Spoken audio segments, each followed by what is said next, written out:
नमस्कार दोस्तों, आप सभी का स्टडी फॉर यूपीएससी सर में स्वागत है।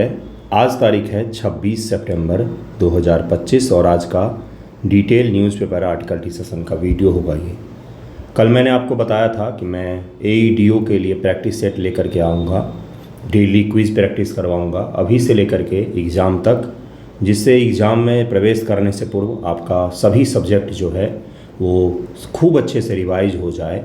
तो मैंने ये बोला था कि मैं मैथ्स और रीजनिंग नहीं ला पाऊँगा, लेकिन मैंने उसमें थोड़ा सा सुधार कर दिया है और अभी इसके बाद मैं लिंक दे दूँगा डिस्क्रिप्शन में, आप मुझे मैसेज कीजिएगा और जुड़ सकते हैं।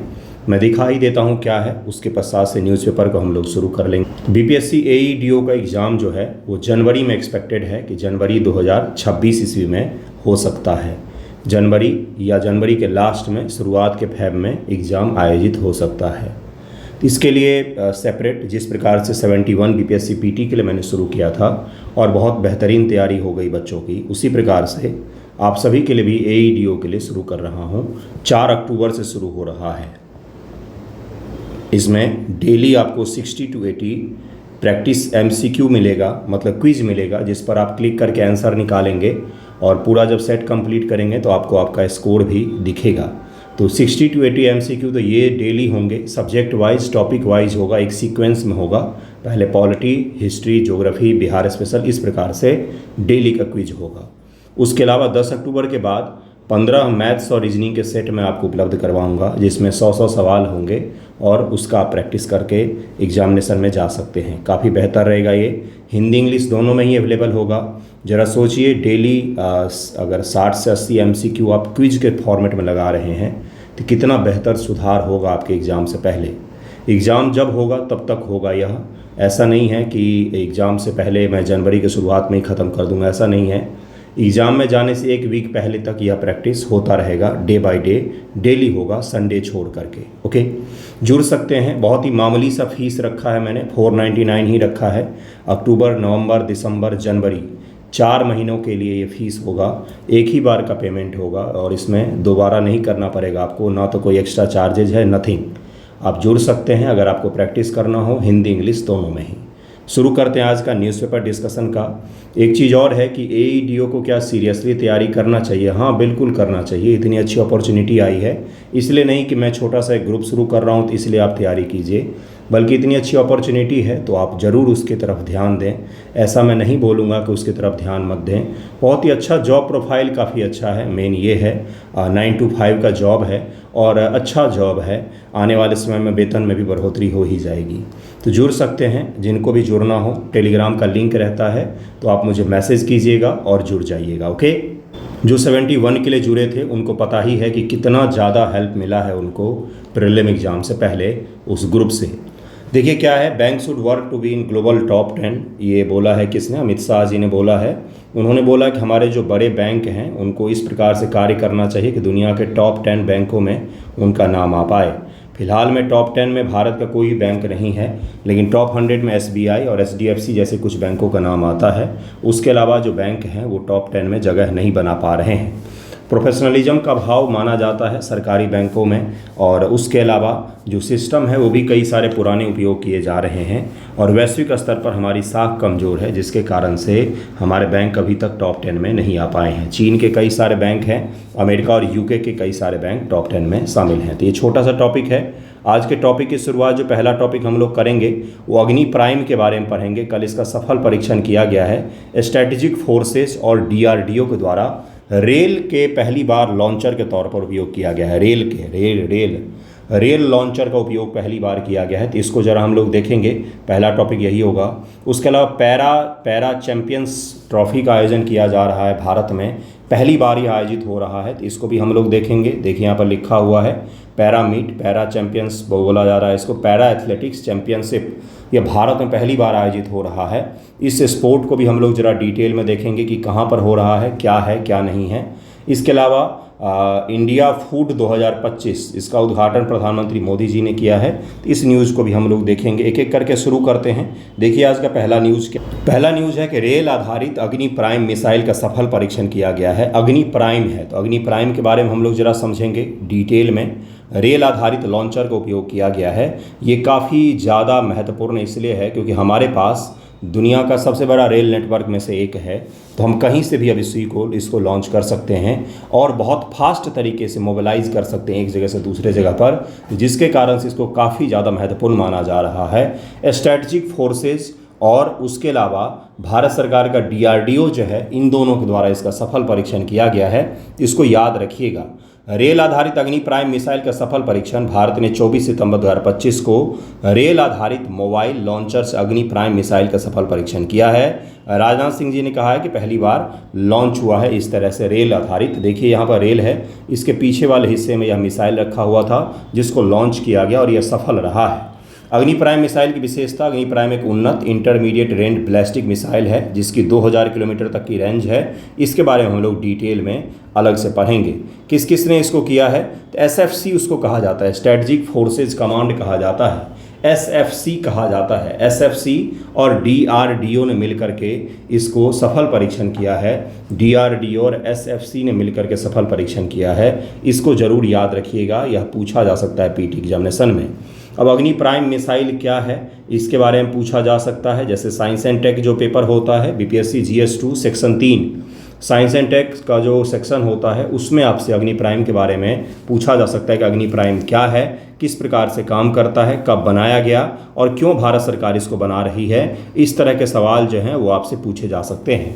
अग्नि प्राइम मिसाइल दोहरी नेविगेशन और मार्गदर्शन प्रणाली के साथ 2 चरण वाली कनस्त्रीकृत ठोस प्रणोदक मिसाइल है, अर्थात इसमें सॉलिड आपका फ्यूल यूज किया जाता है। ये याद रखिएगा, सॉलिड ईंधन का उपयोग किया जाता है इसमें। ये भी पूछा जा सकता है कि भाई उसमें किस प्रकार के ईंधन का उपयोग किया जाता है।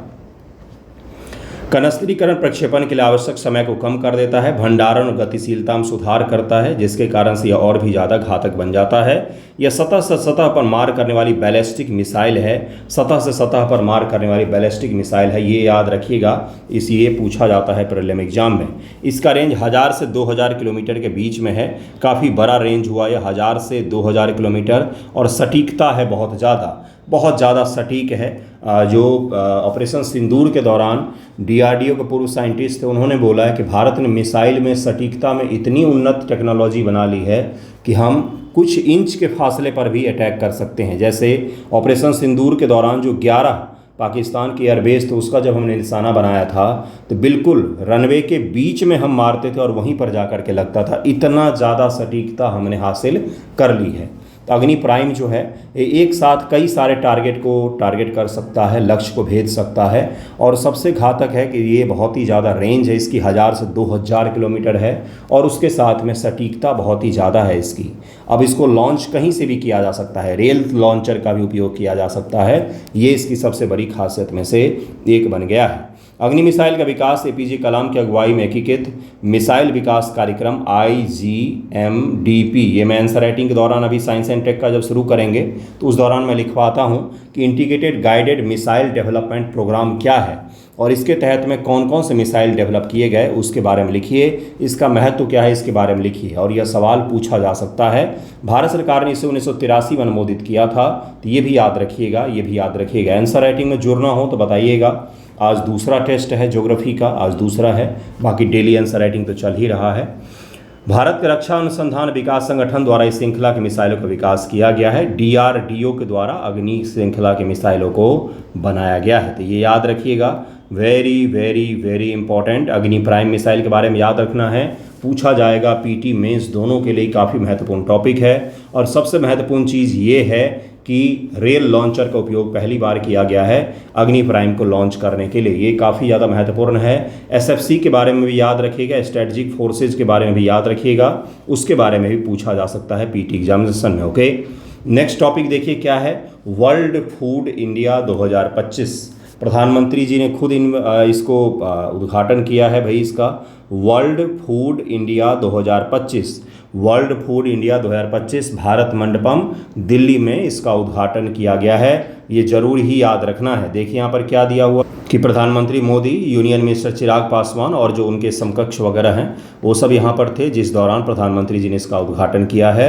इसका टैगलाइन जो है वो है, जहाँ स्वाद का वैश्विक रणनीतिक साझेदारियों से होता है मिलन, इस प्रकार का इसका टैगलाइन रखा गया है। खैर अब आ जाते हैं नेक्स्ट पर, देखिए क्या है इसके बारे में। खाद्य प्रसंस्करण उद्योग मंत्रालय, पहला फैक्ट हो गया।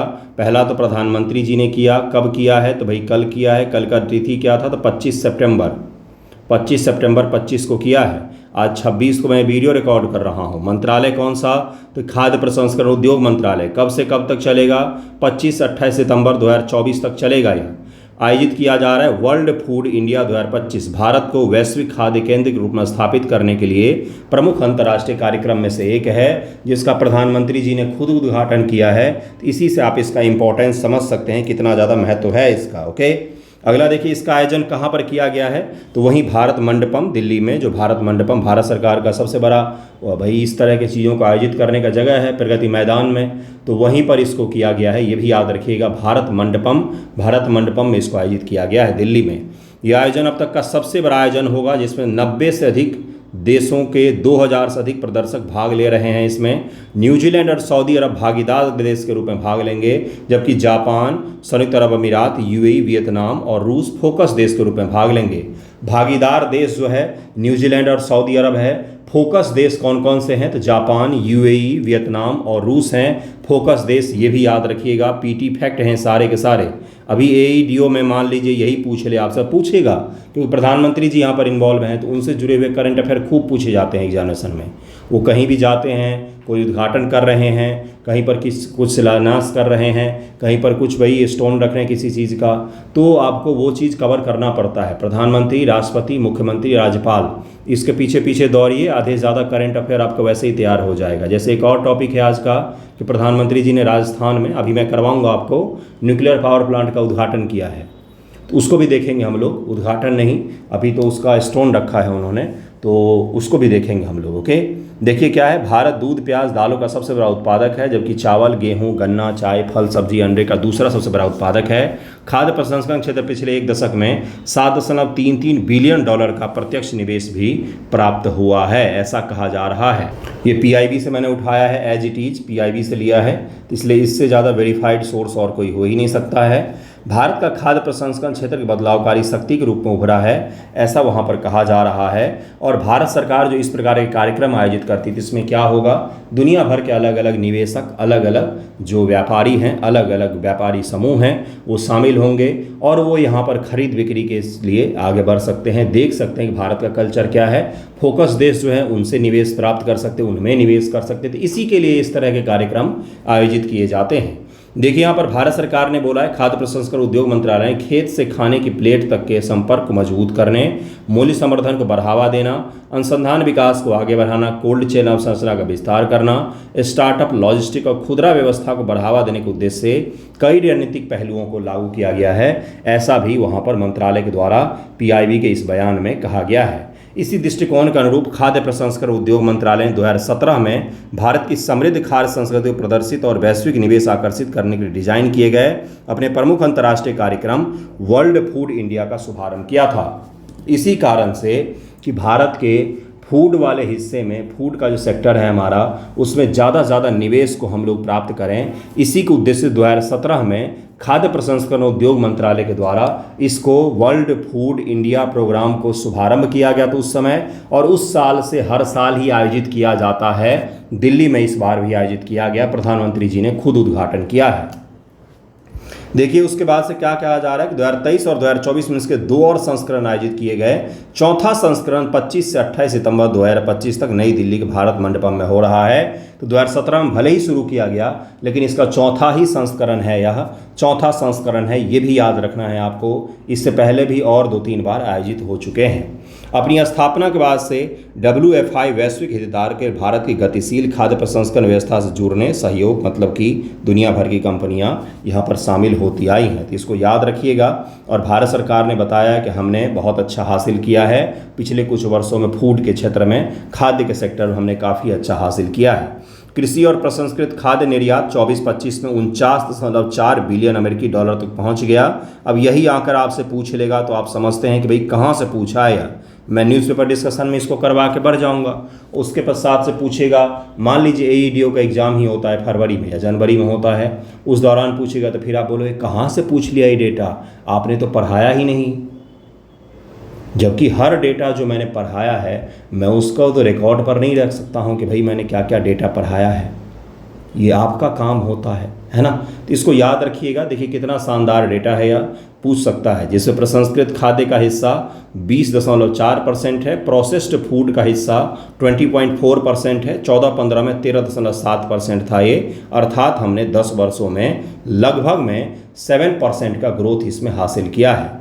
आधारिक सर्वेक्षण के अनुसार पंजीकृत इकाइयों में भी लगभग 2.23 मिलियन और अपंजीकृत में लगभग 4.68 मिलियन लोगों को रोजगार भी प्राप्त हुआ है, ऐसा भारत सरकार के मंत्रालय का कहना है। तो वर्ल्ड फूड इंडिया 2025 चौथा संस्करण, भारत मंडपम दिल्ली, सब कुछ आपको बता दिया है मैंने, आंकड़े भी बताए हैं आपको। 2017 में शुरू किया गया, ये भी बता दिया है। नेक्स्ट टॉपिक पर चलते हैं। अगला टॉपिक है, देखिए यहाँ पर क्या बोला जा रहा है कि opening ceremony of the world para athletics championship कहाँ पर, तो नई दिल्ली में किया जा रहा है, नई दिल्ली में आयोजित किया जा रहा है। देखिए किस चीज़ का, वर्ल्ड पैरा एथलेटिक्स चैंपियनशिप का आयोजन भारत में किया जा रहा है। इसको याद रखिएगा, यह प्रीलिम एग्ज़ाम के सबसे महत्वपूर्ण फैक्ट के रूप में एक हो गया। अब जो भी एग्ज़ाम होगा आपका, चाहे एसआई का हो, चाहे एईडीओ का हो, चाहे 72 बीपीएससी हो अगले साल का, सबके एग्ज़ाम में यह आपको काम आएगा।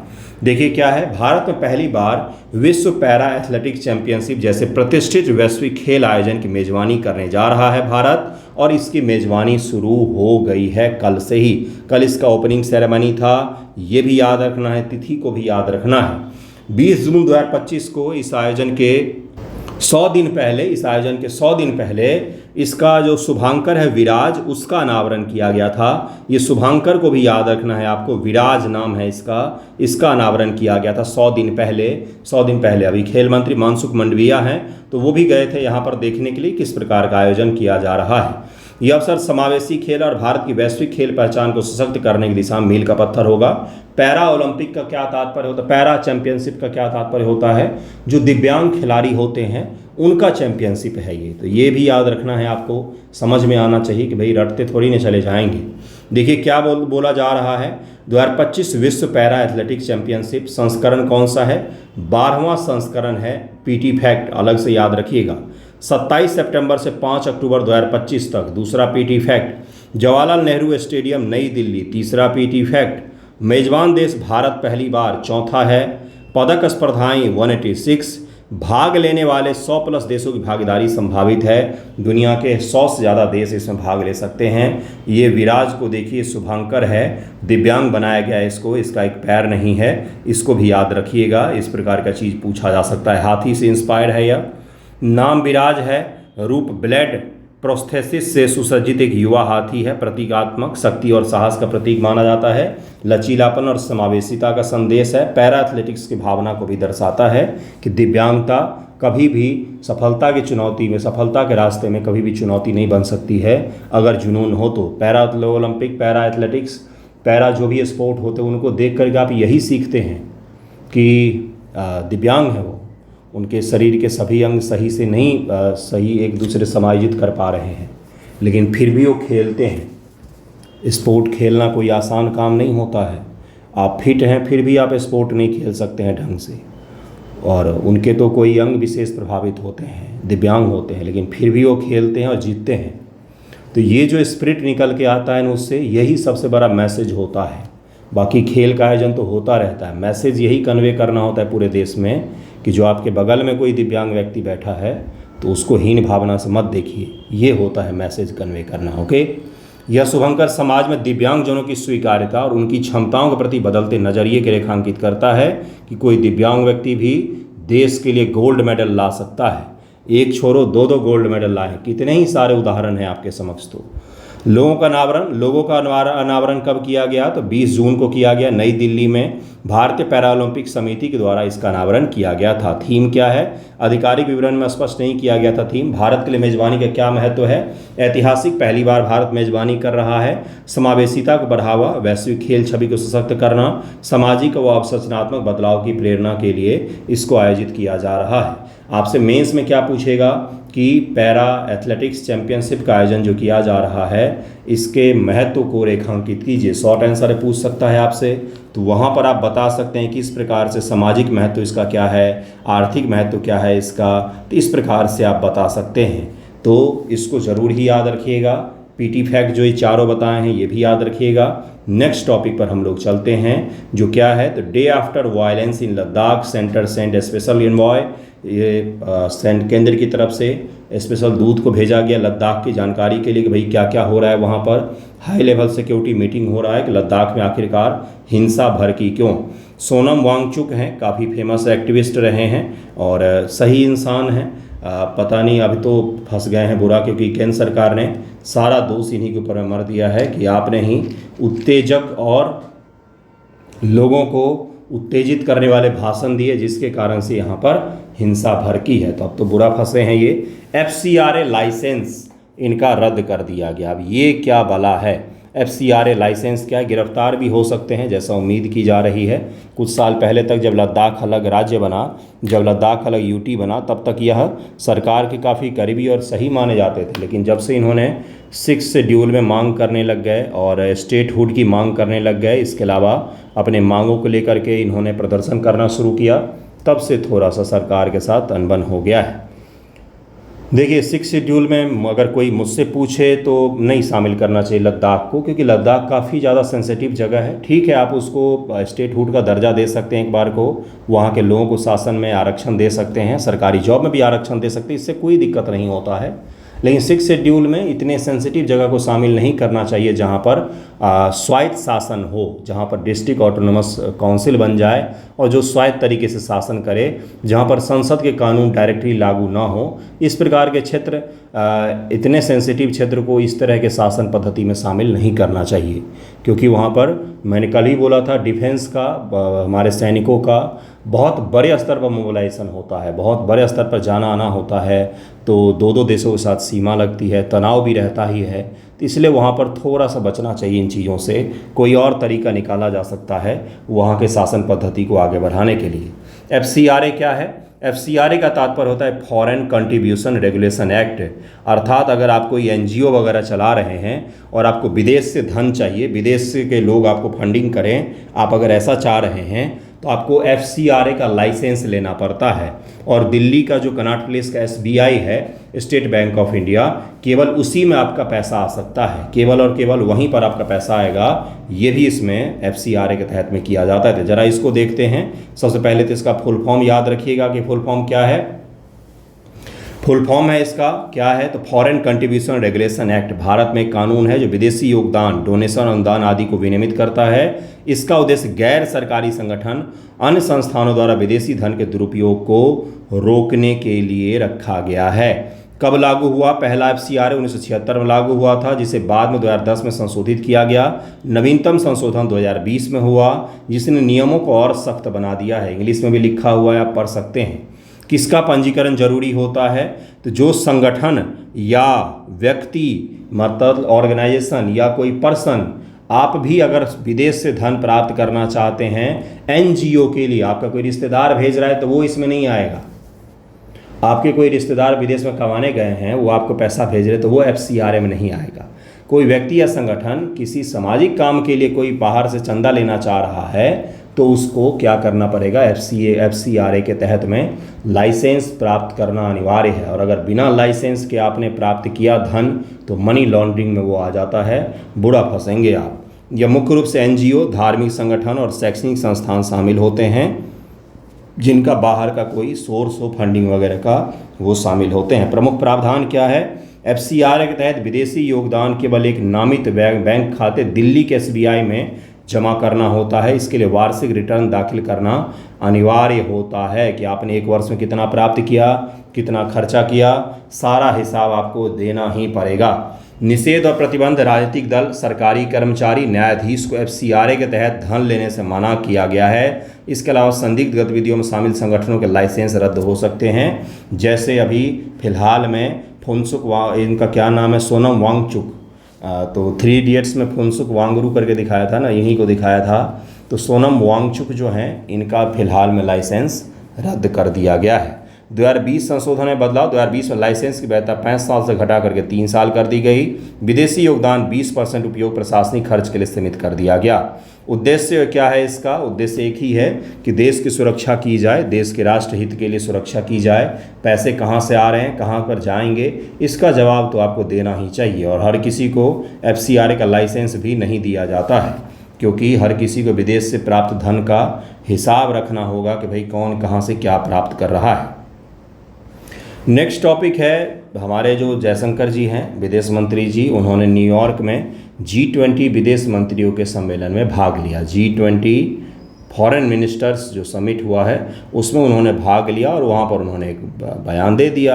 विदेश मंत्री एस जयशंकर न्यूयॉर्क में संयुक्त राष्ट्र महासभा की साइडलाइन पर G20 विदेश मंत्रियों की बैठक में कहा कि विकास को धमकी देना शांति की सुविधा नहीं दे सकता, अर्थात जो कोई डेवलपिंग नेशन है उनको आप जो टैरिफ के तहत में धमकी देते हैं यह विश्व शांति को आगे नहीं बढ़ाएगा। इसी प्रकार के इन्होंने बयान दे दिया, बात ख़त्म हो गई भाई, ये टॉपिक यहीं पर ख़त्म हो गया। इसमें और क्या पढ़ाऊँ मैं आपको? G20 के बारे में थोड़ा सा बता देता हूँ। आपको याद क्या रखना है, G20 फॉरेनर्स जो फॉरेन मिनिस्टर हैं इनका बैठक कहाँ पर हुआ है? तो न्यूयॉर्क में UNGA के साइडलाइन में आयोजित किया गया है। G20 ग्रुप ऑफ 20 हैं जो दुनिया के प्रमुख वैश्विक अर्थव्यवस्था, उभरती हुई अर्थव्यवस्था जो हैं उनका एक समूह है। इसमें अफ्रीकन यूनियन को भी शामिल किया गया। 19 देश, यूरोपियन संघ, यूरोपियन यूनियन और अफ्रीकी संघ 2023 जो भारत में आयोजित हुआ था उसमें अफ्रीकी संघ को भी शामिल किया गया। तो ये 2 संगठन और 19 देश इसका हिस्सा हैं और यह आर्थिक दृष्टिकोण से सबसे बड़ा ग्रुप है दुनिया का। G20 का स्थापना इतिहास, G20 का स्थापना 1999 में एशियाई वित्तीय संकट के बाद हुई, जब वित्त मंत्री केंद्रीय बैंक गवर्नर ने वैश्विक वित्तीय स्थिरता के समन्वय के लिए जरूरी महसूस की और इसको 2008 वाशिंगटन में शिखर बैठक हुआ था इसका। G20 के सदस्य देश कई सारे हैं, आपको क्या याद रखने हैं? नहीं, इतना सारा नहीं याद रखना है, फिर भी ये ज़रूर याद रखिएगा कि अर्जेंटीना, ऑस्ट्रेलिया, ब्राज़ील, कनाडा, चीन, फ्रांस, जर्मनी, भारत जो इम्पोर्टेंट बड़े देश हैं उनका नाम तो याद रखिएगा ही। ब्रिक्स के सभी देश क्या शामिल हैं क्या? तो इस प्रकार से देख लीजिएगा कितने देश शामिल हैं, कितने नहीं शामिल हैं, तो इस प्रकार से याद रख सकते हैं इसको। ओके, अगला टॉपिक है PM launches nuclear power project. कहाँ पर लॉन्च किया? बस यही आपसे PT एग्जामिनेशन में पूछा जाएगा, इसके अलावा नहीं पूछा जाएगा। PM मोदी ने राजस्थान में कई सारे परियोजनाओं का शुभारंभ किया उन्होंने। तो राजस्थान के बांसवाड़ा में 1.22 लाख करोड़ रुपये की परियोजना का उद्घाटन और शिलान्यास किया है। कई सारे परियोजनाओं का उद्घाटन किया उन्होंने जो पहले चली आ रही थी और कई सारे का शिलान्यास भी किया है, जिसमें से जो सबसे प्रमुख है वह है माही बांसवाड़ा न्यूक्लियर पावर प्रोजेक्ट। इसके अलावा भी राजस्थान में कई सारे न्यूक्लियर पावर प्रोजेक्ट हैं, जैसे कोटा में भी है, कोटा के झालावाड़ के समीप में भी एक न्यूक्लियर पावर प्रोजेक्ट बनाया गया है। उसी प्रकार से अब माही बांसवाड़ा न्यूक्लियर पावर प्रोजेक्ट शामिल है, जो न्यूक्लियर पावर संयंत्र 42,000 करोड़ रुपए के मदद से 700 मेगावाट का यह न्यूक्लियर पावर संयंत्र स्थापित किया जा रहा है राजस्थान में। प्रेशराइज हेवी वाटर रिएक्टर होगा, अनुष्कृत विद्युत लिमिटेड के द्वारा विकसित किया जा रहा है। भारत के फ्लीट मोड कार्यक्रम का यह हिस्सा है। परियोजना 2800 मेगावाट बिजली पैदा करेगा। देश की दूसरी सबसे बड़ी न्यूक्लियर सुविधा बनेगा।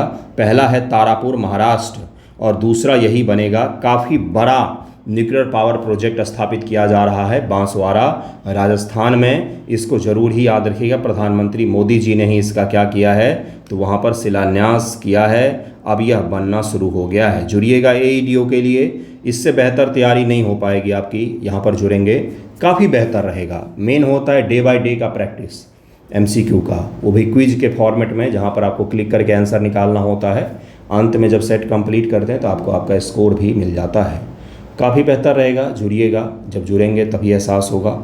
लोएस्ट प्राइस इसीलिए रखा है ताकि बस जुड़ें आप और मिनिमम सपोर्ट प्राइस में ही जुड़ें। कोई ऐसा तो है नहीं कि 1000, 2000, 4000 रखा है। 1000 रखता तो भी मेरे पास बच्चे जुड़ जाते हैं, क्योंकि विश्वास है कि सही चीज़ ही दूंगा। लेकिन नहीं रखता है कि वही ऐसा मतलब नहीं बनता 1000 रुपये रखने का। ठीक है, थैंक यू सो मच आप सभी का।